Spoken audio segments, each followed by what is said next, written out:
Welcome to Booze Oh, Night. hello. Oh, you're doing it. Sorry. Alright. Welcome to Booze Night. I'm Richard Watts.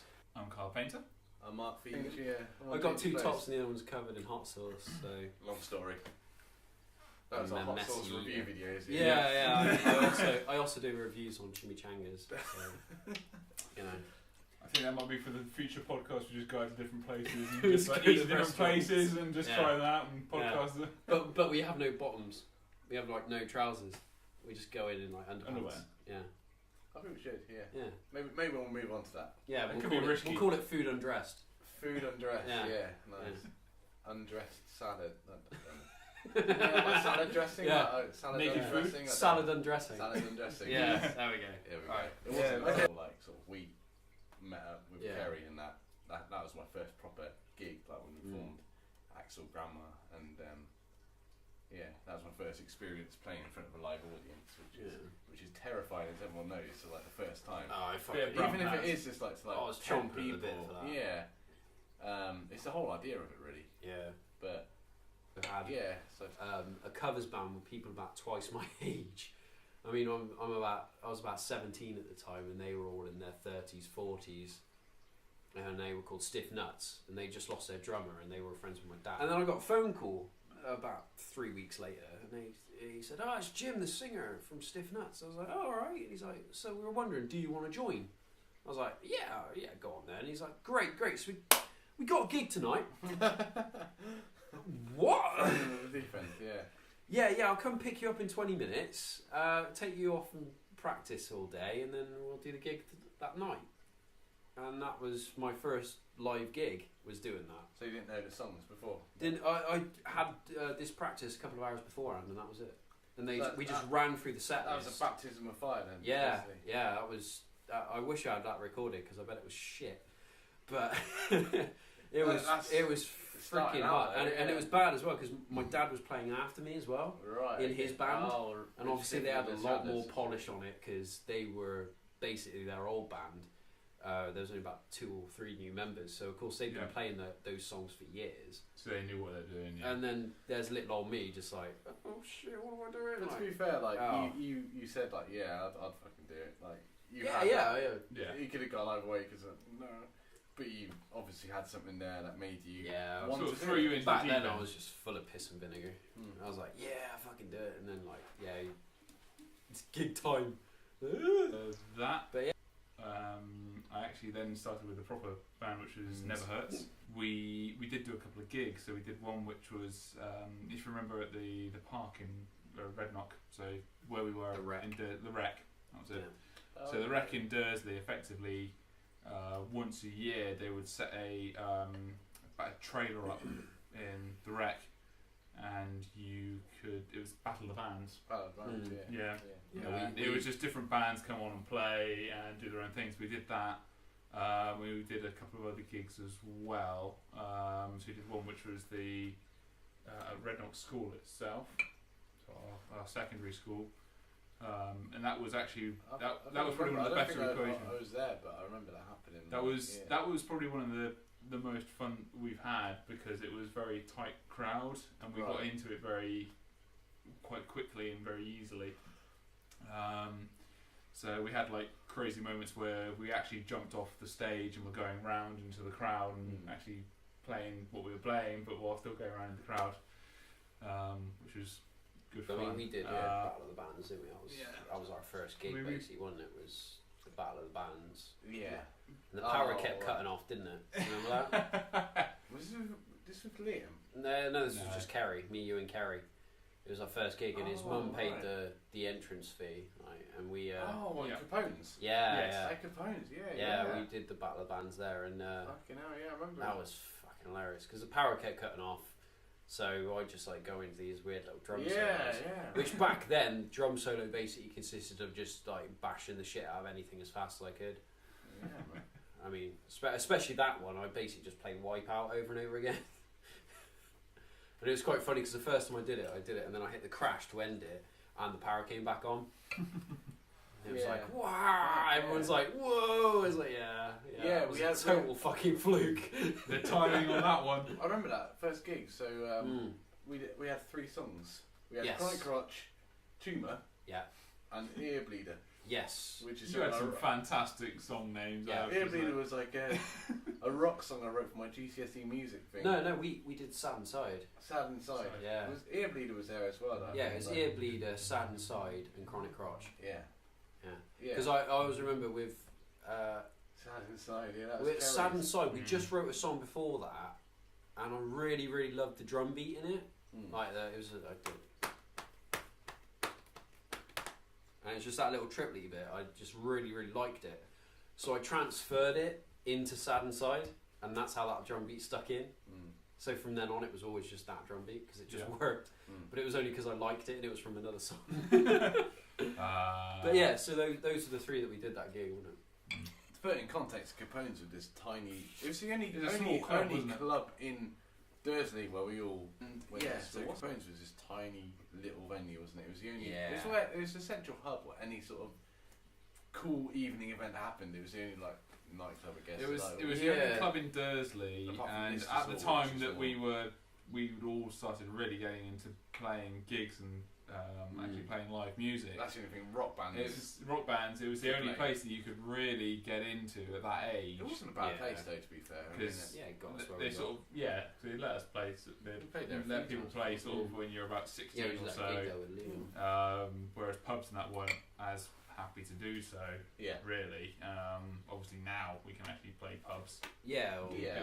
we're older It was now. different, yeah. different time though. I know that makes it sound Mm. like old fuckers when we say like it was a different time. Yeah, it was. yeah. We are old, as you It say. was. It did seem like a different time. People different. weren't really willing to give young guns a chance, and they still don't. They still Young don't want to guns, give. They young still don't want to give whippersnappers. kids under the age of 20 to a chance to play. It's not an Yeah. easy place to get into, but it's well worth it for what you can actually get out from a gig. Yeah, I mean that. Moving on to tips for young kids is, you know, all for people who start in bands, or whatever. You know, your main thing is to just get your face out there. You know, try. This and- thing. Yeah, I mean, yeah. Yeah. Try and do gigs. Like, you know, even if you don't get paid for it, it doesn't matter. Just get out there and say, look, we want to play music. I mean, if your enthusiasm will pierce through it. You know, you get, you know, especially if you know, maybe even tag on to other bands. You know, so you get like a big band in the local area who do gigs. Just turn around to them and say, look, can we open for you? You know, you do your normal set, and we just go on like half an hour before, do a 20-minute spot or whatever. You know, Yeah. you do 3 or 4 songs and then you get off. It gives you that opportunity to do so. sort of Yeah. be able to get out there, because it is really hard, especially if you're doing your own material. Yeah. It's good. so hard to get It's out good there. if you have like bands that are similar that you can get on the. Like we had like Exocet. Which Yeah, was, I mean, we like, had Exocet and Nations Decay. Nations Decay, and like we were Yeah. all pretty supportive of each other, Mm. really, and that's good. I mean, it should be a community. It should Yeah. be like a competition. Like, I mean, these sometimes guys. you'll get bands that jump onto you, or you jump onto other bands, and it just doesn't work. I mean, we had one where it was Axel Grandma opening. We did sort of like rock and grunge, and it was kind of dirgy. And then after that, you had Nations Decay, which is like They a were really hardcore hardcore. band. Yeah, they were really like Really, like, screamo sort of, not you screamo, know, but like, grindcore. Yeah. you know, really heavy stuff. And then it followed with a band called, what was it? You Made Me. You Yeah. Made Me, which was post grunge melodic rock, Melodic rock. I remember that. aka emo, right at the top, headline, and everybody just walked off. They brought got the there. answer, people. We came in. They were all like, yeah, and then you know we came off, and Nations Decay went on, and everyone's like, yeah, this is even heavier. Yeah, this is great. And then they came on. They played their emo stuff, and everyone fucked off.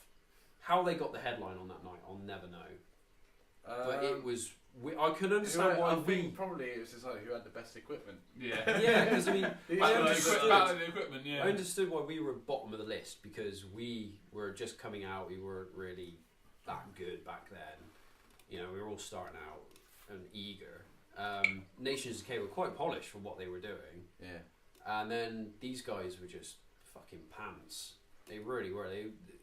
I can't remember anything about their set. I can't really. I don't know. No, I it can't was remember. just- I don't know if it's bad or not. There's some shit like that. That sounds good actually. Oh, wow. No. But yeah, so I mean that's I mean, you one know of the- you basically the thing is you just got to jump onto it, try and get the gigs where you can, try and get your friends involved. You know, because I mean, even ever since I've been playing, I've always had a fan club, or as everyone calls it, a fan club. You know, when I first started, I had Becky and Stacey because she was obsessed with family me, members, and effectively. Dan. You know, I had and Luke. You know, it was like this little group of about 5 or 6 people, and they were all friends at the time.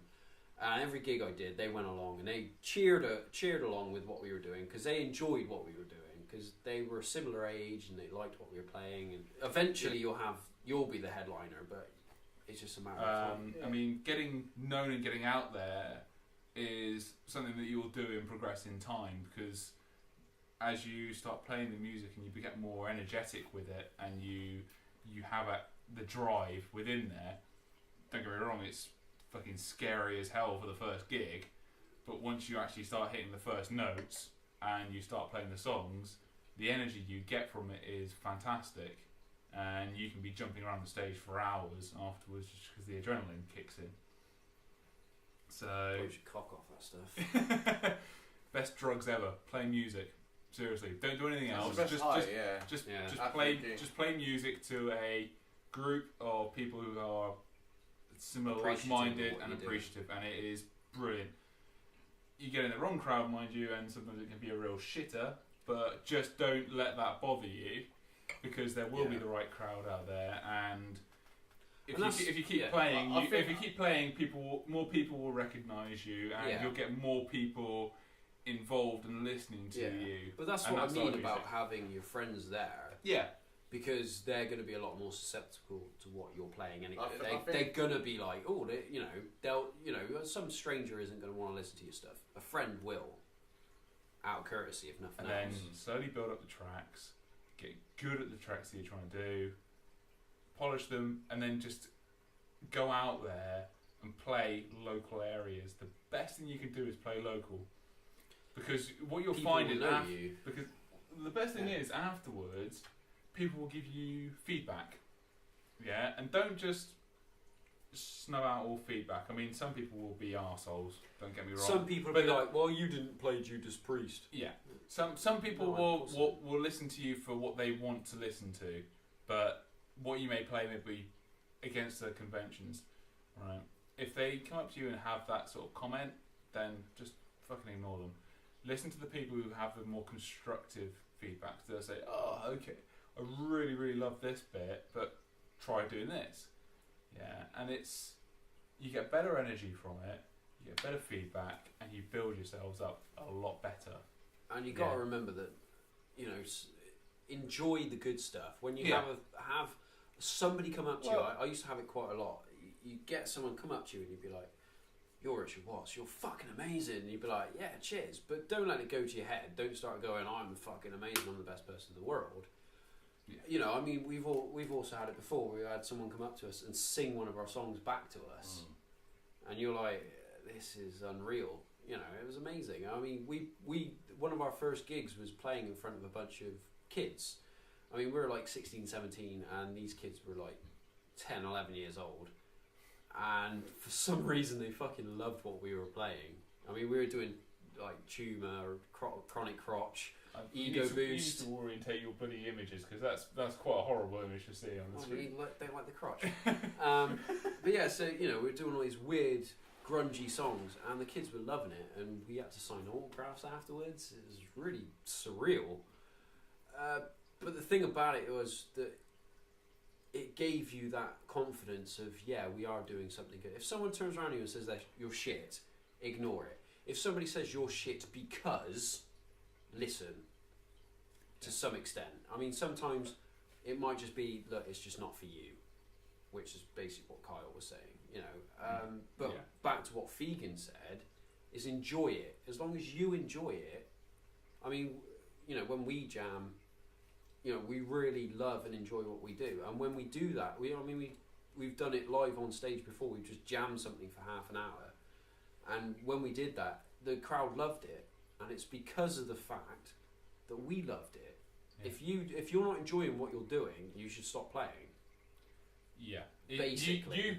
it's almost like a feedback loop in a sense, because it's energy to the crowd because you enjoy what you're doing. So if you're really energetic and excited about what you do and you love what you do, it comes out in the way you play.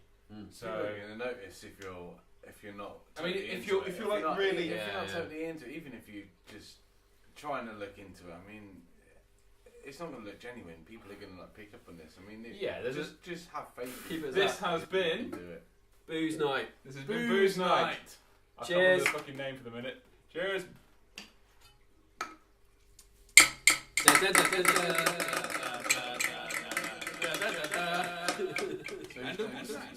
Hey there, hope you enjoyed the video. If you did, don't forget to like, comment, subscribe, watch other videos, and then, you know, go get yourself some turkey dinosaurs and some smiley faces and act like you're a kid again whilst you're eating. I do it all the time.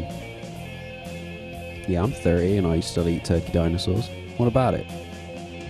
Apart from one. I got one a couple of weeks ago. Didn't actually have the head on the Triceratops. I was really, really annoyed about that. Bernard Matthews better expect a letter very soon. Bastards. Okay, bye, sees.